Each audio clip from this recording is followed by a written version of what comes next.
Lara stood in the kitchen, cutting mangoes. The Lagos sun purred through the window, warming her skin. Outside, she heard the sound of a car. Her husband Tade was still at work. This car was different. She knew the sound. Lara's heart raced. She placed the knife down. Her fingers were sticky with mango juice. She wiped them on her wrapper. A soft knock came from the back door. Lara didn't need to ask who it was. She opened the door and there stood Kola. Kola was her husband's cousin. He was tall and dark, with a slow smile. That smile had been her secret sin for months. They never spoke much in public, but in private, they said plenty. "Are you alone?" Kola asked. His voice was low, rough with need. Lara only nodded. He stepped inside, closing the door behind him. The heat between them was instant. It was always like this. They didn't need words. Kola's hand slid up to her waist. Her wrapper fell to the floor. His mouth found her neck, trailing kisses down to her chest.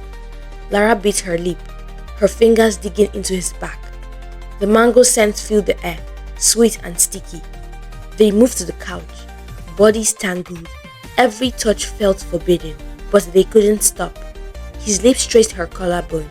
Her nails left marks on his skin. The world outside disappeared. "You taste sweeter than mango," Kola whispered. Lara's phone rang, but she ignored it. The only thing that mattered was Kola's body against hers. The heat between them burned hotter than the Lagos sun. After, they lay tangled on the couch.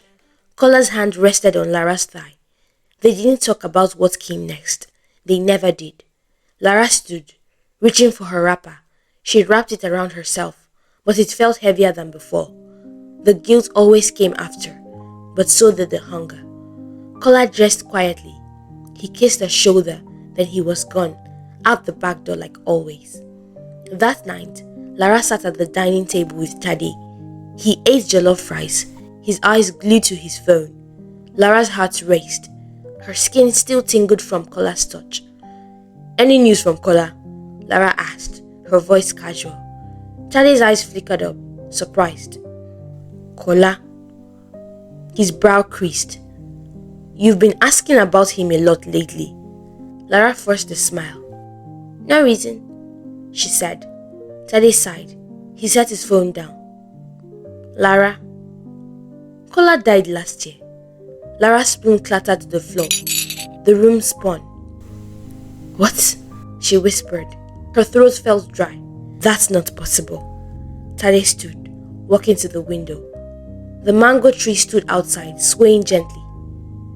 "He died in a car crash. You know this," Tade said softly. His voice was full of sadness. Lara's heart pounded in her chest.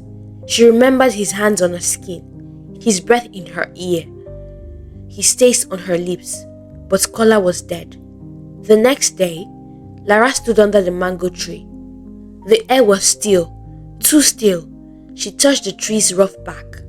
A cold breeze wrapped around her, chilling her skin. A soft voice whispered in her ear. It was Kola's voice. "You called me, Lara," it said. "You never let me go." Her heart twisted. She remembered the first time they were together. It was under this very tree, the night before his death. She had never told anyone, but somehow the tree knew. The tree had called him back. Not alive, not dead, something in between. Lara stepped back from the tree. She saw Kola standing there. His smile soft, his eyes full of longing. His body was real. His touch had been real, but his soul was something else. Lara's hands shook. She knew she should run, but she also knew she would never stop wanting him. Even in death, she would keep calling him back, even if it destroyed her.